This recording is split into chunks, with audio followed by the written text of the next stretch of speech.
नमस्कार दोस्तों, स्वागत है आपका एक बार फिर से हमारे चैनल में। आज का जो हमारा टॉपिक है वो है हिमालयास। हिमालयास के रिलेटेड हमारी 2-3 वीडियोस आएंगे और इन वीडियोस में हम हिमालयास को काफ़ी अच्छे तरीके से कवर करेंगे।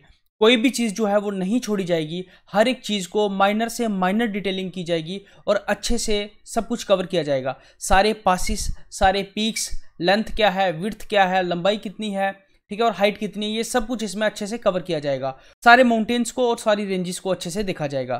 ठीक है, तो चलिए स्टार्ट करते हैं हम आज का अपना सेशन। तो हिमालयास में हम पढ़ेंगे हिमालयास की फॉर्मेशन। सबसे पहले हिमालयास के बारे में देखेंगे, जनरली उनकी फॉर्मेशन देखेंगे। फिर हिमालयन रेंजेस, ग्रेटर हिमालयास क्या है, उनको ग्रेट हिमालयास क्यों बोलते हैं, मिडल हिमालयास के बारे में देखेंगे और शिवालिक्स के बारे में देखेंगे और ट्रांस हिमालयास के बारे में भी देखेंगे। ये सब टॉपिक जो है हम पूरे हिमालयास टॉपिक में कवर करेंगे। तो सबसे पहले देख लेते हैं major physical divisions of India. Physically India को कितनी डिविजन्स में बांटा जाता है। तो सबसे पहले आपको पता है हिमालयन माउंटेन्स है सबसे ऊपर। ये है हमारे हिमालयन माउंटेन्स जो कि एक क्रिसेंट की शेप में, ऐसे एक क्रिसेंट की शेप में, इनको बोलते हैं हिमालयन माउंटेन्स। फिर जो हमारे यहाँ पे है नॉर्दर्न प्लेन्स और यहाँ पे जो तिब्बतन प्लेट्यू है, इसको सेपरेट कौन करता है, इसको हमारे हिमालय सेपरेट करते हैं। उसके बाद आता है हमारा पेनिनसुलर प्लेट्यू, ठीक है, और फिर आता है इंडियन डेजर्ट यहाँ पे, और उसके बाद कोस्टल प्लेन्स आते हैं हमारे, ये जो है हमारे कोस्टल प्लेन्स है यहाँ पे, और उसके बाद आते हैं हमारे आइलैंड्स। तो ये 6 जो है इंडियन फिजिकल डिविजन्स हैं जिसमें इंडिया को बांटा जाता है। हिमालयन माउंटेन्स, प्लेन्स हैं, नॉर्दर्न प्लेन्स हैं, कोस्टल प्लेन्स हैं, डेजर्ट्स हैं, पेनिनसुलर प्लेट्यू और आइलैंड्स। ये आपको ध्यान रखना है। 6 इंडिया की मेजर फिजिकल डिविजन्स है। हिमालयास में अगर हम देखें कि हमें क्या क्या पढ़ना है, हिमालयास में हमें मेनली हिमालयास के बारे में जानना है, जिसमें ट्रांस हिमालयास भी हम पढ़ेंगे, और हिमालयास में हम 3 रेंजेस की बात करेंगे, शिवालिक्स, मिडल और ग्रेट हिमालयास। ठीक है, उसके बाद पूर्वांचल आ जाती है। पूर्वांचल में आ जाएगी जैसे कि मणिपुर हिल्स आएगी, नागा हिल्स आएगी, मिकिर आएगी, लुशाई आएगी, और फिर अराकनियोमा जो है वो म्यांमार में उसको कहते हैं अराकनियोमा, और वहाँ से होते हुए वो इंडियन ओशन में नीचे जाके अंडमान और निकोबार आइलैंड्स में जो है वो इमर्ज हो जाएगी। ठीक है, पहाड़ तो यही है अराकनियोमा वाला, लेकिन ये आगे जाके अपलिफ्ट हो जाता है, और इसी अपलिफ्टमेंट को हम क्या कहते हैं, आइलैंड्स कहते हैं, islands of Andaman and Nicobar. The unsinkable aircraft carrier of India, क्या है ये, unsinkable aircraft carrier of India. तो उसके बाद म्यांमार में जो अराकनियोमा है उसको देखेंगे, अंडमान निकोबार आइलैंड्स, ठीक है, इसको हम जो आइलैंड्स ही कंसीडर करते हैं, ये मैंने आपको बता दिया। ठीक है, हिमालयस में क्या पढ़ेंगे हम, 3 रेंजेस और ट्रांस हिमालयस, पूर्वांचल हिल्स, उसके बाद अराकनियोमा, तो म्यांमार में क्या कहते हैं, अराकनियोमा कहते हैं इसको, रेंज को, और उसके बाद हम अंडमान निकोबार देखेंगे जो कि आइलैंड्स हैं। ये जो हिमालयास हैं ये हाईली अनस्टेबल हैं। अनस्टेबल क्यों है, क्योंकि यहाँ पे अर्थक्वेक का हर टाइम खतरा बना रहता है। ये जो है ये जोन 5 में आते हैं। जोन 5 जो है वो वहाँ पे काफ़ी ज़्यादा खतरा बना रहता है हर टाइम अर्थक्वेक का। तो आप देखते होंगे यहाँ पे हमें ट्यूमर्स भी जो है काफ़ी ज़्यादा फील होते हैं। अभी हाल ही में थोड़े दिन पहले जो है यहाँ पे ट्यूमर्स फील हुए थे। तो ये यंगेस्ट हैं, हाईली अनस्टेबल हैं, और टेक्टोनिक मूवमेंट्स भी यहाँ पे कॉमन रहती है। ये मैं आगे आपको बताऊंगा, जब ओरिजिन बताऊंगा ना अभी इसका, तो फिर मैं बताऊंगा टेक्टोनिक मूवमेंट यहाँ पे कैसे कॉमन रहती हैं और ये अनस्टेबल कैसे हैं। देखो, ये जो हम हिमालयास के बारे में पढ़ रहे हैं ये एक हम जनरल ओवरव्यू ले रहे हैं, ठीक है। इसके बाद हम डिटेल में देखेंगे शिवालिक्स को, मिडल हिमालयास को, अंडमान निकोबार आइलैंड्स को, पूर्वांचल को, ट्रांस हिमालयास को, ये कैसे बने, कैसे इनकी फॉर्मेशन हुई, इनकी क्लाइमेटिक कंडीशंस क्या है, इनकी हाइट क्या है, इनकी विड्थ क्या है, इनकी लेंथ क्या है, ये हम डिटेल में देखेंगे। इनमें पासिस कौन से हैं, इनके पीक्स कौन से, ये सारा हम एक एक चीज़ कोई भी नहीं छोड़ेंगे, ठीक है। This is just an overview of Himalayas कि हिमालयास क्या है, ठीक है। डिवीजन ऑफ हिमालयास में अगर हम देखें तो फुट हिल्स में शिवालिक्स आते हैं, फुट हिल्स में शिवालिक्स आते हैं। उसके बाद थोड़ा सा ऊपर जाएंगे तो मिडल हिमालयास आते हैं, और मिडिल हिमालयास के बाद आते हैं ग्रेट हिमालयास, और ग्रेट हिमालयास के ऊपर आते हैं ट्रांस हिमालयास। ये काराकोरम है, ये जांस्कर है, और ये बीच में इनके लद्दाख है, ठीक है। तो ये आते हैं trans Himalayas, great Himalayas, middle Himalayas और शिवालिक्स। और यहाँ पे आते हैं पूर्वांचल्स, और ये है अराकनियोमा, और बाद में ये नीचे जाके अपलिफ्ट होती है जिसको हम बोलते हैं Andaman and Nicobar islands. And these Andaman and Nicobar islands are the unsinkable aircraft carrier of, these are unsinkable aircraft carrier of India. ये है इंडियन प्लेन्स और ये है तिब्बतन प्लेट्यू। इनको सेपरेट करता है हमारा हिमालयास। जस्ट एक ओवरव्यू ले रहे हैं, इसको सेपरेट करता है हमारा हिमालयास। अब मैं आपको एक और बात बताता हूँ, यहाँ से जब चिल्ड विंड्स आती हैं, जो चिल्ड विंड्स है, ठंडी साइबेरियन विंड्स है, जब ये यहाँ पे आती हैं तो इनको कौन रोकता है? इनको रोकता है हमारा हिमालय। हमारे हिमालयास इन चिल्ड विंड्स को रोकते हैं, इनको यहाँ पे एंट्री नहीं देते हैं, इंडिया में एंटर होने के लिए नहीं देते यहाँ। एक तो ये चीज़ ध्यान रखिए, और दूसरी चीज़ ये है जब हिमालयास बने तो यहाँ पे एक सिंटेक्सियल बेंड भी क्रिएट हुआ नंगा पर्वत पे, और ये जो नामचा बारवा है यहाँ पे भी एक सिंटेक्सियल बेंड क्रिएट हुआ। ठीक है, ये दो सिंटेक्सियल बेंड जो हैं, दो सिंटेक्सियल बेंड क्रिएट हुए। जब इंडियन प्लेट का कोलिजन हुआ यूरेशियन प्लेट के साथ, तो कोलिजन होने के बाद दो सिंटेक्सियल बेंड बने यहाँ पे, क्योंकि कोलिजन बहुत ज़्यादा स्ट्रांग था, बहुत ज़्यादा स्ट्रांग कोलिजन था, इतना स्ट्रांग था कि यहाँ पे जो एरिया है, ये जो हमारा वेस्टर्न, जो इंडियन सब कॉन्टिनेंट का जो वेस्टर्न एरिया है, ये जो एरिया है ये सबमर्ज हो गया, ये टूट गया यहाँ से और नीचे सबमर्ज हो गया, इतनी जोर का झटका था, और यहाँ पे ये लॉक हो गया। ठीक है, ये सिंटेक्सियल बेंड के साथ ये लॉक हो गया, और फिर दोबारा पहले यहाँ पे टकराया ऐसे जाके, फिर यहाँ से घूम के यहाँ पे टकराया। ठीक है, तो यहाँ पे जो हाइट है वो कम है, क्योंकि यहाँ पे इतना कोलिजन बड़ा नहीं था इस जगह पे, यहाँ पे कोलिजन ज़्यादा बड़ा था, तो यहाँ पे हाइट जो है वो ज़्यादा है, और यहाँ पे विड्थ भी ज़्यादा है। विड्थ यहाँ पे 400 किलोमीटर के आसपास है, और यहाँ पे विड्थ जो है वो 150 किलोमीटर के आसपास है, और जो पूरी लेंथ है वो कितनी है? 2400 किलोमीटर के आसपास। हिमालयस की पूरी लेंथ कितनी है? 2400 किलोमीटर के आसपास। लेकिन कश्मीर के पास जो विड्थ है वो ज़्यादा है। क्वेश्चन यहीं से बनेंगे, कश्मीर के पास जो विड्थ है वो ज़्यादा है, वेस्टर्न साइड पे विड्थ ज़्यादा है और ईस्टर्न साइड पे विड्थ कम है, ईस्टर्न साइड पे विड्थ कम है। तो जब ये सिंटेक्सियल बेंड बने तो पहले जो रिवर थी वो एक ही रिवर बहती थी, जिसको बोलते थे इंडो ब्रह्मा रिवर। क्या बोलते थे? इंडो ब्रह्मा रिवर, एक ही रिवर बहती थी। लेकिन जब ये कोलिजन हुआ और ये सिंटेक्सियल बेंड बने यहाँ पे, तो ये जो है अपलिफ्टमेंट हुई, यहाँ पे पर्वत बने, तो अपलिफ्टमेंट हुई, तो ये जो रिवर थी ये डिस्ट्रीब्यूट हो गई दो में, इंदस चलेगी यहाँ पे, इंदस चलेगी यहाँ पे इस साइड, और यहाँ से टर्न लेके सिंटेक्सियल बेंड से इंडिया में आ जाती है, कश्मीर में, और यहाँ से जो ब्रह्मपुत्रा थी वो वेस्ट की तरफ चलेगी और यहाँ से बेंड होके आ जाती है इंडिया। और जो जब कोलिजन हुआ तो ये जो अंदर की साइड का कोलिजन है इंडिया की साइड का, ये स्टीप कोलिजन था, स्टीप। यहाँ पे जो हाइट थी वो स्टीप थी, और चाइना वाली साइड से, तिब्बत वाली साइड से हाइट जो है वो इतनी स्टीप नहीं है। तो यहाँ से हाइट ज़्यादा स्टीप थी, तो स्टीप होने की वजह से जो गंगा थी वो बीच में से यहाँ से आ जाती। तो दो केसेस थे, दो चीज़ें ध्यान रखिए, एक तो जो साइबेरियन विंड्स हैं वो इंडिया में एंटर नहीं होती है, ठीक है, और दूसरी जो रिवर्स थी गंगा, ब्रह्मपुत्रा और इंदस, ये सिंटेक्सियल बेंड से अंदर आ जाती है। इन दोनों की वजह से इंडिया आज हरा भरा है।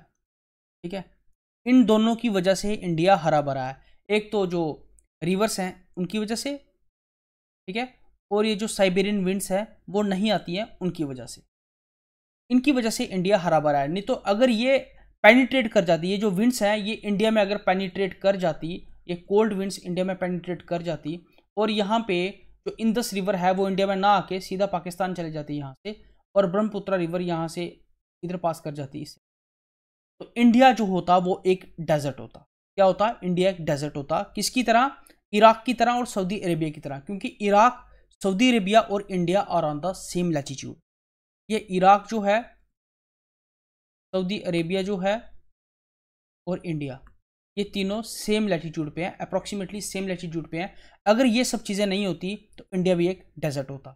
इंडिया का जो क्लाइमेट है वो एक स्पेशल टाइप ऑफ क्लाइमेट है, ठीक है, बाकियों की तरह नहीं है, सऊदी अरेबिया इराक की तरह। इंडिया का जो क्लाइमेट है वो एक स्पेशल क्लाइमेट है। यहाँ पे जो रेन होती है वो एक स्पेशल रेन होती है, क्योंकि इस लैटिट्यूड पे ना सऊदी अरेबिया में रेन होती है और ना इराक में रेन होती है। यहाँ पे एक स्पेशल रेन होती है इंडिया में, that's why India has a special climate. वो रेन कौन सी होती है? जो इंडियन मानसूनल विंड्स हैं वो पास करती हैं यहाँ से, इंडिया के ऊपर से पास करती हैं, और ये जो माउंटेन्स हैं ये उनको ऊपर नहीं जाने देते, ठीक है, ये उनको तिब्बत की तरफ नहीं जाने देते उन मानसूनल विंड्स को, और ये मानसूनल विंड्स जो हैं वो इंडिया में रेन करती हैं, और इसलिए जो इंडिया का जो क्लाइमेट है वो एक मानसूनल क्लाइमेट। और इंडिया का जो मानसून है वो काफ़ी ज़्यादा इंपॉर्टेंट है। इंडियन मानसून जो है वो काफ़ी ज़्यादा इंपॉर्टेंट है, क्योंकि हमारी जो एग्रीकल्चर, जो इकोनॉमी है वो डिपेंड करती है इंडियन मानसून पे। 59% ऑफ इंडियन पॉपुलेशन, कितनी? 59% of Indian population is totally depend on agriculture directly और इनडायरेक्टली। ठीक है, this is about the Himalayas. आगे और डिटेल देखते हैं इसकी थोड़ी सी। Let's see the origin of Himalayas. Himalayas का ओरिजिन देख लेते हैं। हिमालयास का ओरिजिन किस तरह था? क्रिटेशियस पीरियड में क्या हुआ, आपको पता था कि जो एक पेंजिया था सुपर कॉन्टिनेंट, उसको घेरा हुआ था पानी ने, जिसको हम बोलते थे पेंथलसा। इसको टूटने के बाद नीचे वाले को बोलते थे गोंडवाना। और गोंडवाना क्यों बोलते थे? क्योंकि इंडिया में, सेंट्रल इंडिया में एक ट्राइब थी गोंड, उसके नाम पे इसका नाम था गोंडवाना। और इस गोंडवाना से हमारा टूटा इंडिया। ठीक है, इंडिया जो है अलग हुआ, और अलग होने की वजह से इंडिया ने अपनी जर्नी स्टार्ट की नॉर्थवर्ड, क्योंकि प्लेट जो थी वो नॉर्थवर्ड मूवमेंट कर रही थी। प्लेट नॉर्थवर्ड मूवमेंट क्यों कर रही थी? क्योंकि कन्वेक्शन जो सेल्स थे, कन्वेक्शन करंट्स थी, उनकी जो डायरेक्शन थी वो नॉर्थवर्ड थी। तो इतनी डीप जाने की आपको ज़रूरत नहीं है। तो इंडिया जब ऊपर की साइड जा रहा था, तो इसका जो है रास्ते में इसको कौन मिलता है? रीयूनियन आइलैंड मिलता है। रास्ते में इसको रीयूनियन आइलैंड मिलता है, और ये रीयूनियन आइलैंड में उस टाइम वॉल्केनिक इरप्शंस हो रही थी, और उस टाइम अर्थ जो है वो भी ठंडी हो रही थी, डिगैसिंग हो रही थी। जो अर्थ के अंदर की गैसेस हैं, कार्बन डाइऑक्साइड, वाटर वेपर, ठीक है, ये सारे क्या हो रहे थे? एटमॉस्फेयर में रिलीज हो रहे थे। तो इसकी चपेट में आ जाता है हमारा इंडियन पेनिनसुला, और यहाँ पे भी जो होता है वो लावा जो है वो बिखर जाता है, जिसकी वजह से हमारे पास क्या होता है? We are having the formation of Deccan lava plateau. और ये प्लेट्यू इतना बड़ा था उस टाइम कि इसका एरिया जो था वो 10 लाख स्क्वायर किलोमीटर का, और अभी जो एरिया है वो 5 लाख स्क्वायर किलोमीटर के आसपास। तो इंडिया जब ऊपर जा रहा था, ऊपर जाते जाते इंडिया ने किसके साथ मिलना था? यूरेशियन प्लेट के साथ मिलना था, लेकिन बीच में था क्या था?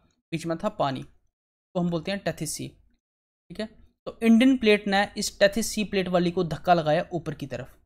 तो ये जो ओशनिक प्लेट थी, टेथिस सी वाली, ये ओशन था ना, ओशनिक वाली प्लेट जो थी वो यूरेशियन प्लेट के नीचे चलेगी, क्योंकि जब भी ओशनिक प्लेट और कॉन्टिनेंटल प्लेट का कोलिजन होगा तो ओशनिक प्लेट जो है वो कॉन्टिनेंटल प्लेट के नीचे चली जाएगी, क्योंकि ये हैवी होती है और ये लाइटर इन वेट होती है।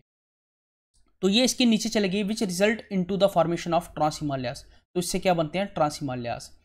अगर इनका प्रूफ देखें तो जो लद्दाख में मैक्सिमम जो लेक्स हैं वो साल्टी इन नेचर हैं। For example Pangong so lake और सोमोरेरी लेक और पेंगोंग सो लेक, ये दोनों लेक्स जो हैं ये साल्टी लेक्स हैं। तो उसके बाद जब ये टेथिस सी से बने ट्रांस हिमालयास, के बाद इंडिया आ गया यहाँ पे। इंडिया की टक्कर जब पहली वाली यहाँ पे हुई तो यहाँ पे इतनी जोर की टक्कर थी कि सबसे पहले तो इंडिया का वेस्टर्न पार्ट जो था ये वाला, ये टूट के सबमर्ज हो गया सी में। दूसरी चीज़ ये थी कि यूरेशियन प्लेट के सेडिमेंट्स, इंडियन प्लेट के सेडिमेंट्स और टेथिस सी के सेडिमेंट्स, ये सारे जो हैं ये सेडिमेंट्स मिलके फोल्ड होके this give rise to the world highest young fold mountains known as Himalayas. इनसे बने हिमालयास। ठीक है, इनसे क्या बने? इन सेडिमेंट से क्या बने? हिमालयास। तो जब एक साइड पे टक्कर हुई तो यहाँ पे सिंटेक्सियल बेंड बना। ठीक है, सिंटेक्सियल बेंड जो बना, जहाँ से आज इंदस रिवर जो है मोड़ काट के सीधा कश्मीर में आती है। अगर ये सिंटेक्सियल बेंड नहीं होता तो ये इंदस रिवर सीधा आगे चले जाता, ये मैंने आपको पहले ही बताया। और दूसरा जब कोलिजन हुआ, यहाँ पे अटक गई इंडियन प्लेट, और जब इधर से मुड़ी तो इस तरफ जब कोलिजन हुआ वो तो इतना स्ट्रॉन्ग कोलिजन नहीं था। ठीक है, इतना स्ट्रॉन्ग कोलिजन यहाँ पे नहीं था। यहाँ पे इसलिए जो हाइट है वो कम है, और कम पिक्स की हाइट है। यहाँ पिक्स की जो हाइट है वो यहाँ पे थोड़ी कम है, तो यहाँ पे इतना बड़ा कोलिजन नहीं हुआ। तो यहाँ से जो सिंटेक्सियल बेंड बना नामचा बारवा में, यहाँ से ब्रह्मपुत्र रिवर अंदर आती। तो जब ये कोलिजन हो रहा था, जब ये फोल्ड हो रहे थे सेगमेंट्स, तो इंडिया की तरफ से जो फोल्डिंग थी, वो इस तरह से थी, और जो तिब्बत की तरफ से फोल्डिंग थी वो इस तरह से थी, और इंडिया की तरफ से स्टीप फोल्डिंग।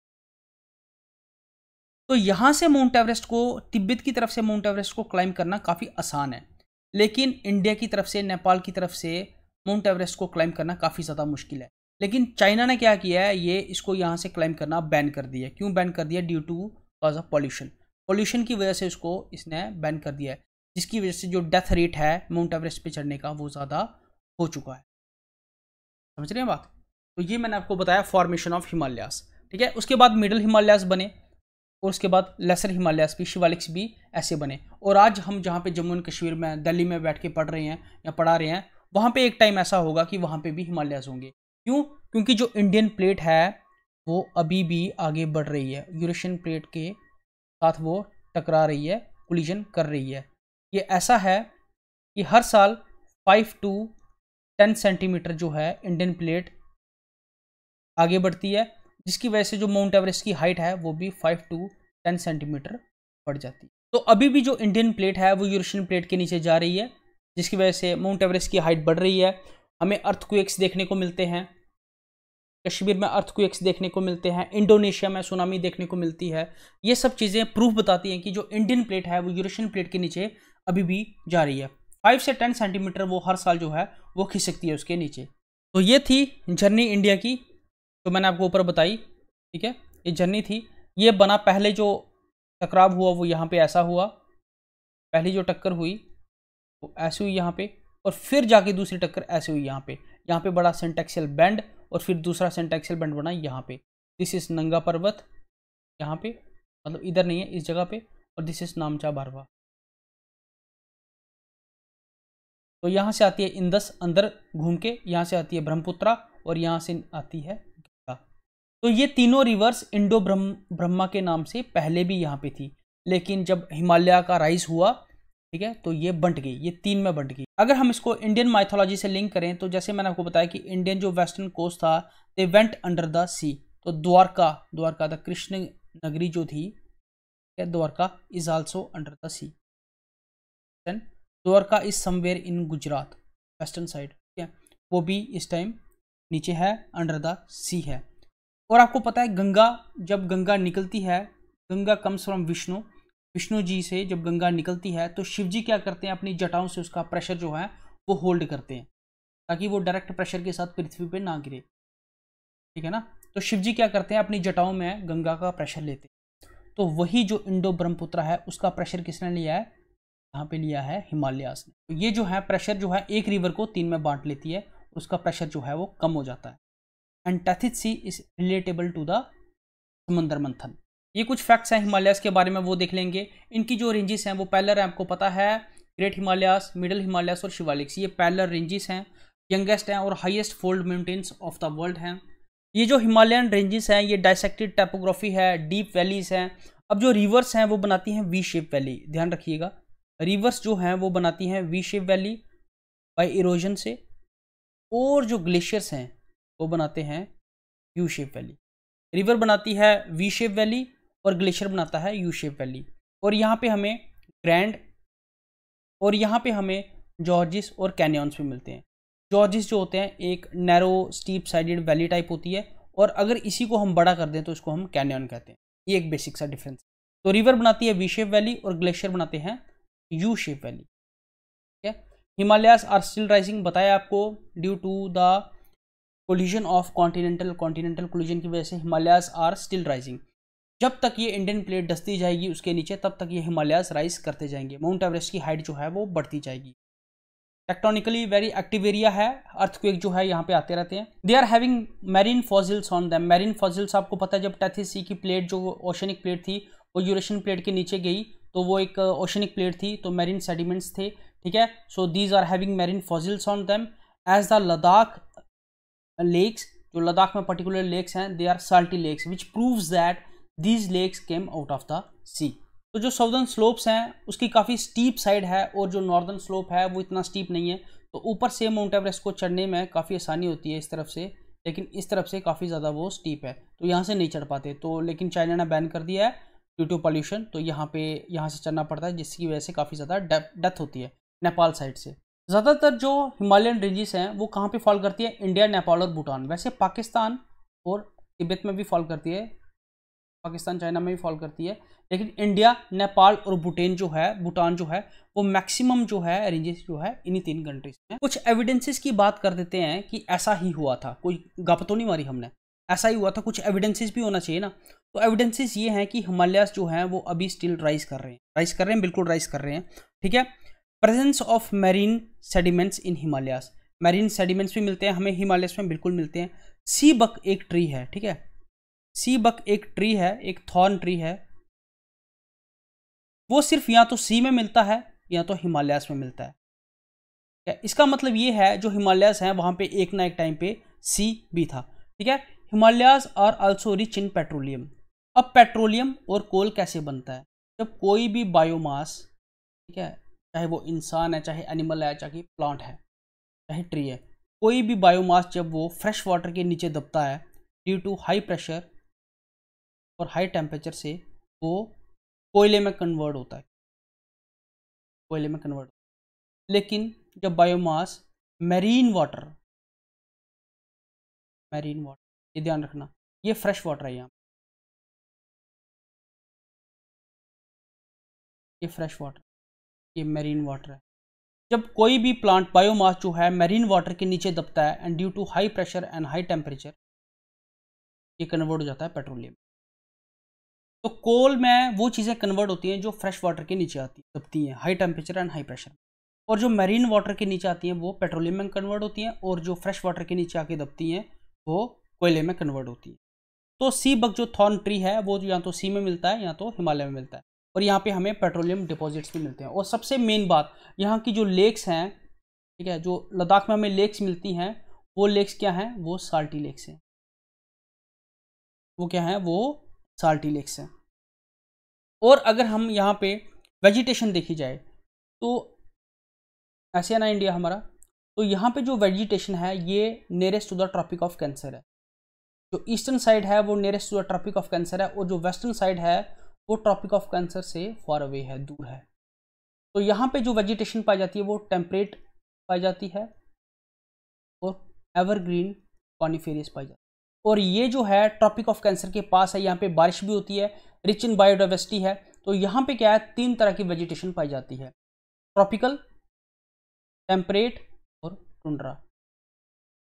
ट्रॉपिकल, टेम्परेट और यहाँ पे 3 तरह की वेजिटेशन पाई जाती है ईस्टर्न साइड पे, और वेस्टर्न साइड पे 2 तरह की वेजिटेशन पाई जाती है। तो चलिए रिवाइज कर लेते हैं, आज का लेक्चर रिवाइज कर लेते हैं। तो हमने आज हिमालयस के बारे में बहुत कुछ देखा, जो कि क्या था, ये थे हमारे हिमालयस। हिमालयस हमारे जो है वो क्रिसेंट शेप में है, वो एक क्रिसेंट शेप में है। वेस्टर्न साइड पे क्या है, विड्थ ज़्यादा है, ईस्टर्न साइड पे विड्थ काफ़ी कम है। ये क्रिसेंट शेप है जो कि जिसकी लेंथ है 2400 किलोमीटर के आसपास। यहाँ पे जो विड्थ है वो 400 किलोमीटर के आसपास है, यहाँ पे 150 किलोमीटर के आसपास है।